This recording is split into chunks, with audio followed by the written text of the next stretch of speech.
everybody, welcome back to today's episode, one in which I know is definitely going to spark your interest because as you are an educational entrepreneur or someone who's looking into educational entrepreneurship, whether you're building your microschool, your homeschool hybrid, you are definitely thinking about the financial aspect, and there are so many incredible ways to receive financial assistance through donations, through fundraising, but also through grants. And today I'm going to share with you a recent process that I went through with the Yass Prize, Y-A-S-S, Yass Prize, which is an incredible opportunity for each and every one of us who are building through educational entrepreneurship, building incredible outlets for our students and families.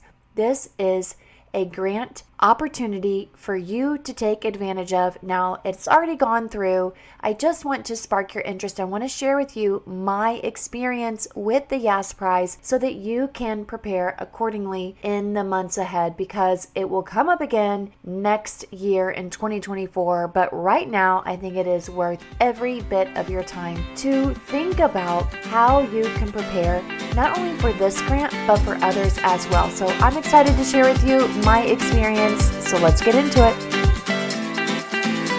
Welcome, teacher, to the Let Your Light Shine podcast. If you're searching for the freedom and permission to design the life you love as a teacher, you're in the right place. I'm on a mission to help teachers just like you build their own dream school or homeschooling business. In this present day, the world needs you, teacher friend, to step out in faith and give students an education they love and so deserve. In this podcast, I will teach you how to start a fulfilling and profitable homeschooling business that lights you up. I'm Mackenzie Oliver, former elementary teacher and instructional coach, gone homeschool teacher and business builder. I'm here to empower you to step outside the classroom and choose the experiences, the curriculum, and all the moments that put a smile on your face and your students. Does it seem like a dream? Well, it did to me, until God opened the doors and made it reality. Together, we are breaking through fears and moving the crowd. So get out your notebook, sharpen your pencil. It's time to get your teach on. I want to definitely give a shout out to one of our Facebook group members. She is new, Tina. Thank you so much for joining our group. Tina said, "Thank you so much for the ad. I have been a public educator for 17 years and a homeschool mom for 2. I took the last 2 years off from public teaching and went back this year. It's only been 31 days of school, and I already know public education is not for me anymore. I'm here to learn from others on how to start my micro school. Excited to learn more." Thank you, everyone who welcomed Tina. And Tina, we are so happy that you are here. We absolutely understand what it feels like to be in your situation. As we started this new school year with our students as well, this is our 4th year of having a micro school, and we have new teachers that some of which come from public school, have never taught in an environment like ours, and all of which are saying, wow, this is like nothing I've ever experienced before. One of my teachers from public school said she'd been teaching there for 7 years. She's 30 years old. She's still in the prime. She's still young. She's like, I feel as if I have a whole new career. This is night and day. And we just literally laughed so hard. We were in a meeting and she's like, I'm serious. Like I'm in a totally different career. Totally different. And then one of my another new teacher, she said, this just brings me tears to see all of the things that the children get to do and the things that we get to do. We just had our first field trip. Guys, it is amazing what you can do when you allow yourself this opportunity to step out. And so I just wanted to say, welcome, Tina. We get so many people coming into the group each day, but I wanted to start sharing those who are posting in the group, give you a shout out for being courageous enough and just to say what's on your heart and what's on your mind. Of course, I won't ever divulge anything that is private, but I think it's very good for people to hear that others are in a similar situation and they are thinking of potentially transitioning out. And one of the reasons that people get a little stuck is they think about finances. Now, I have been so grateful for our school to receive the Vela grant. We received 2 Vela grants totaling one $10,000, one $50,000, totaling $60,000. I am so grateful because I know that absolutely changed the trajectory of our school. It helped out tremendously, especially as we grew our school and moved to a new location. So we received the grant from Vela. Now, this is different than the Yass Prize, but we received the grant from Vela in December, the last one, the $50,000 out of $60,000, and we saved that until we started our new location. We have not used all of it. We still have plans, but I just want to explain to you that there are many places, many foundations, many organizations, many people that want to help, that want to change education. They believe that we are the pioneers. They believe that this is the way of the future. And one of the foundations and organizations is called the Yass Prize, YASS Prize. Now, this is an absolute incredible foundation. We applied, Lighthouse Learning applied. When I say we, I say me. I wrote it. However, I don't want to take the credit because, of course, it is a lot of ideas, a lot of passion work, my husband included, who have helped make Lighthouse Learning the way it is and the way that we want it to be. So I don't want to take the glory and say, oh my goodness, look at how much I did. So no. But what I did realize from the Yass Prize, with a grant such as this, it is worth taking the time right now to begin studying and learning about their movement, their beliefs. So it's called Stop Awards, Yass Foundation, and you can go to yassprize.org, read all about it. And this is a foundation of 2 people plus many, many more, but the founders are Janine Yass and Jeff Yass. For over 25 years, they have dedicated their time, their resources, their experiences to creating really amazing schools for parents to have meaningful choices. And isn't that what we're doing? Now, their story, you can find out more on the yassprize.org website, but because of the COVID crisis, their intentions really magnified and found that there was so many inequities surrounding a majority of students. So they pivoted to a very impactful way to spend their resources to speed up the pace of improving student lives by creating the Yass Prize, which awards one school $1 million. Now, this is not just for micro schools. This is for private schools. This is for charter schools. This is for public schools. And I felt as if this is me. Why not try? Okay, there are over 2,000 people that have applied the year before and this year. There were over 2,000 people. And I wanted to try because 1, I'm not going to go down without a fight. 2, I believe that if we don't hit it the first time, we will hit it again. And I believe that this experience is one in which will ultimately change you, whether or not you receive the Yass Prize, the award, or not. It really is so incredibly enlightening, to say the least. So I spent quite a bit of time researching the Yass Prize, understanding what their initiative was. STOP, S-T-O-P, meaning S for sustainable, T for transformational, O for outstanding, P for permissionless. And you really needed to know what those 4 core principles have the power to changing policy and driving positive outcomes for our students, for our families, and really, truly making sure that there's effective education environments that stem from state policies and give educators a wide amount of support for student needs. Now, I will tell you, this grant was not for the faint of heart.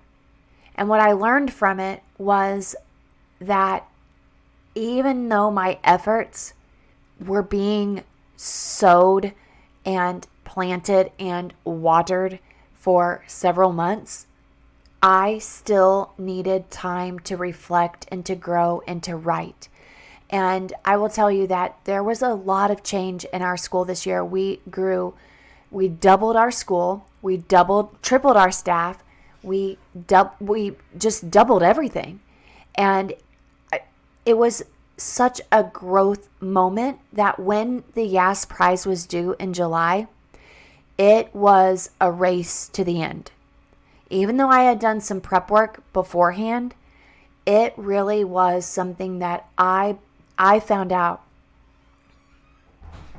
needed a lot more time and attention towards the end than what I could give to it, because the Yass Prize was due July 15th, and June and July I was knee deep in learning how to grow the school and market and advertise. And I was coaching many people through Teacher Let Your Light Shine. I was hiring so many teachers and interviewing actually so many teachers and preparing our space, which then flooded, right? So it was a growing season for sure, but I do not take it back that we did not receive the Yass Prize. I would not take it back that we put in the time and the effort. And yes, we were definitely competing against huge people, right? You feel like a small fish in a really big pond.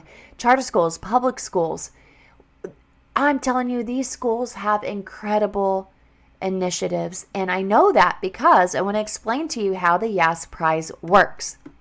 So there's the timeline for the Yass Prize. They just announced who received the Yass Prize on September 14th, September 14th, they announced who won the Yass Prize. There were 64 quarter finalists.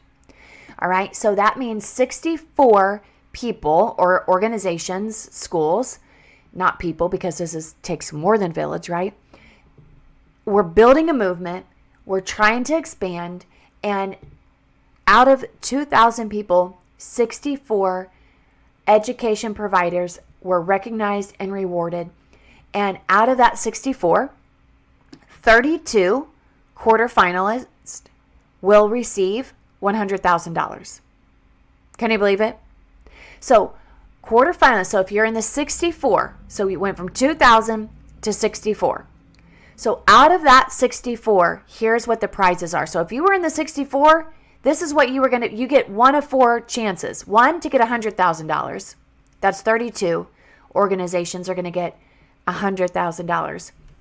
23 are going to get $200,000. That's semifinalist. 8 are going to get $500,000. That's a finalist. And 1 will get the $1 million. And I really believe that, yes, there are a lot of things to do whenever you're building your business for the first time. This is not something that I would have ever taken on my first year, second year, or third year. No, my first year, I didn't write any grants. I was just trying to figure out what I was doing. My second year, same thing. There really wasn't anything coming up. But by the end of the second year is whenever I started realizing that there were grant opportunities and I had more time and my vision was more clarified. So I applied for the Vela Grant end of year 2, got the $10,000 one. We applied for the Vela Grant $50,000 one beginning of year 3, received that one. And so now we just applied for the Yass Prize, didn't receive it. However, I felt so good accomplishing that task. Made me realize, however, that a lot of preparation needs to go into something that massive, and I do not recommend you do that alone.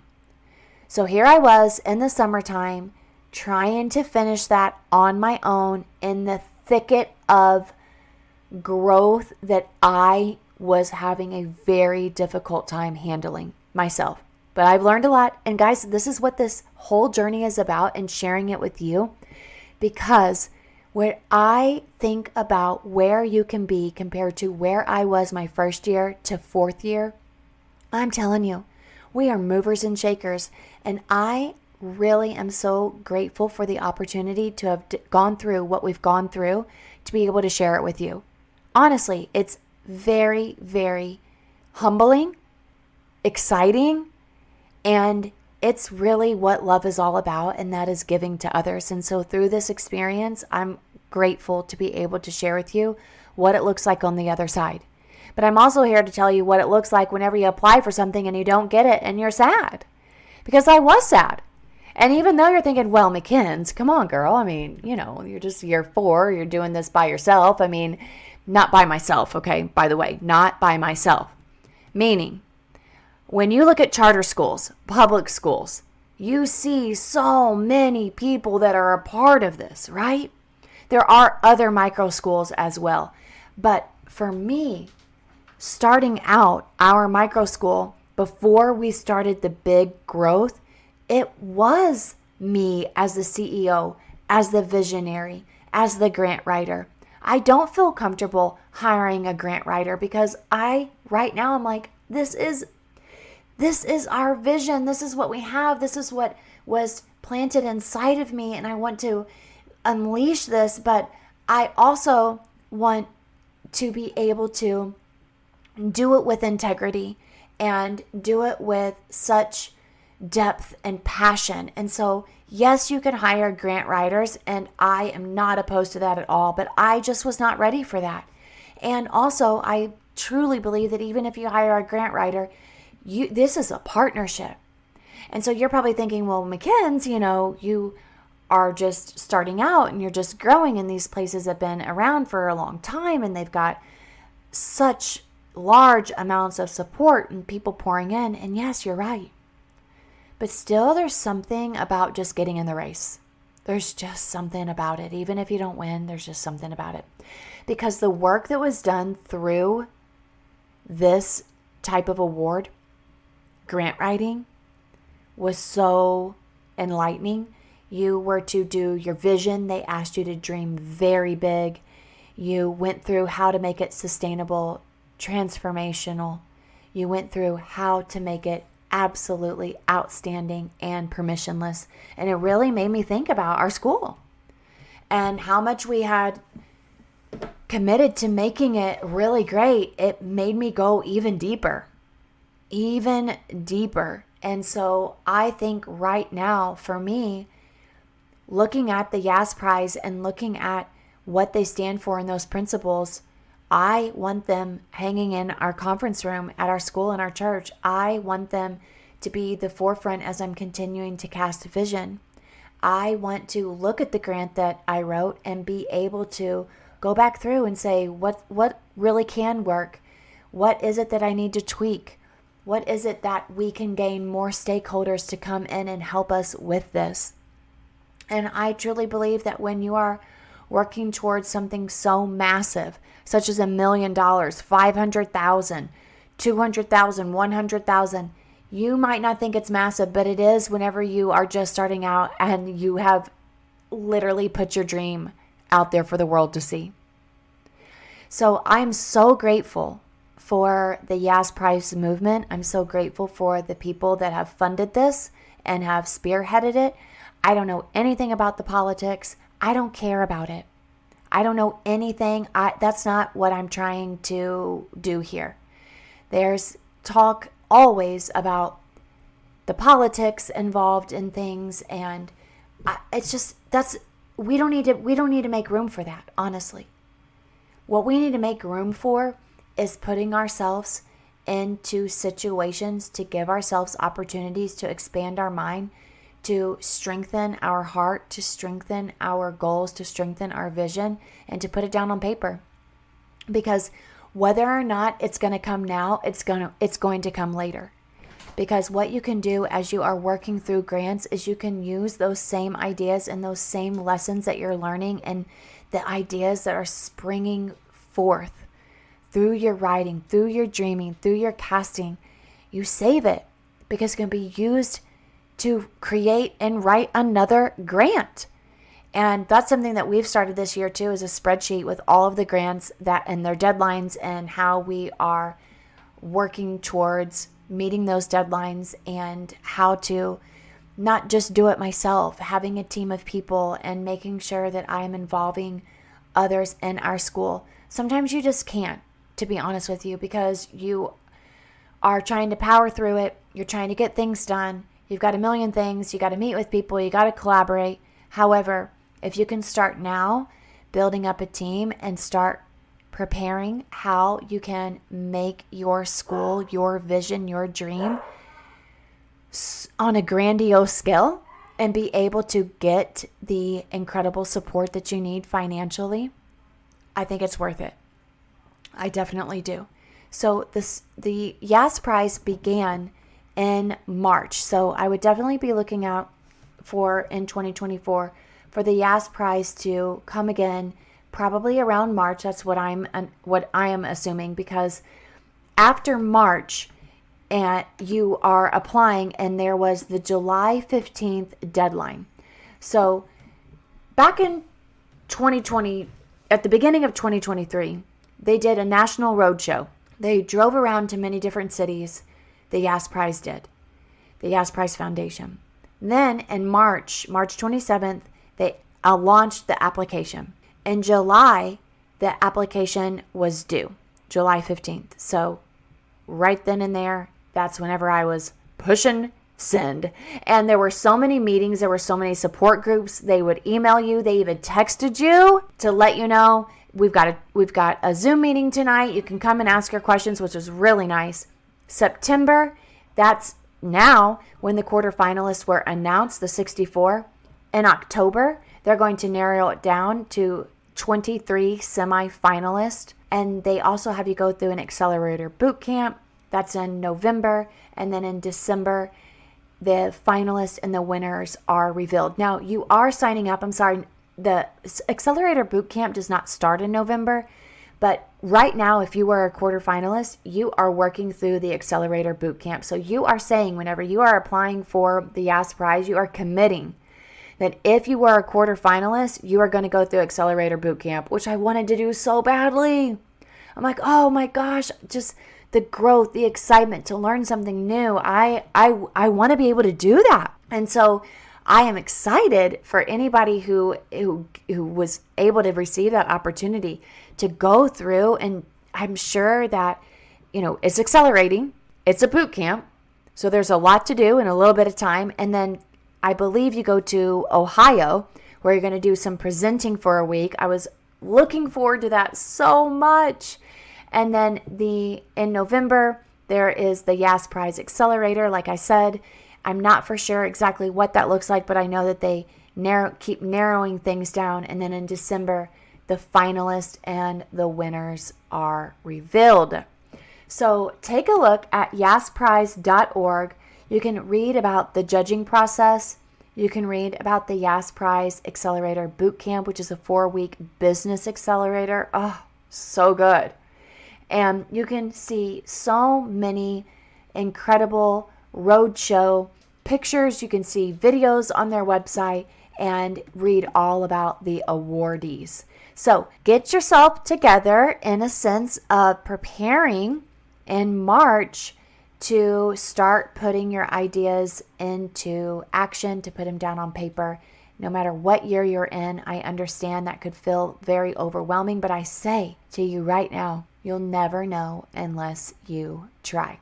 So yassprize.org, and please make sure you hop into our group. It was really fun because the day that the Yass Prize announcement was going live, it was so neat. You got to watch it for an hour. We had friends in our Facebook group who were cheering people on, and it was a 1-hour show that was a live stream on their website. And I felt like, I honestly felt like I was in a pageant. They'd be like, and Miss Oklahoma, and everybody cheers. Oh, it was so good. So they would come on and talk for a little bit, and then they would turn the video on to a map of the United States of America, and they'd be like, in Ohio, and it would highlight Ohio, and then it would be like, in Florida, and you're like, oh my gosh, that's so exciting, and you're like, are they going to call my name? It was so good. It was so good. Oh, you guys, we're going to get there one day. We're so going to get there. In the meantime, check it out, yassprize.org. Hey, teacher friend. Thanks so much for listening to today's show. I pray it inspired you, touched you, or challenged you in some way. because we are making big shifts and using our teaching gifts for God's glory like never before. I'm so grateful for you. The number one way you can support this show is to leave a written review on Apple Podcasts and also share this with another teacher. Come join me in the Virtual Teachers Lounge, known as the Teacher Let Your Light Shine Facebook group. Until next time, keep shining your teacher light. The world needs you.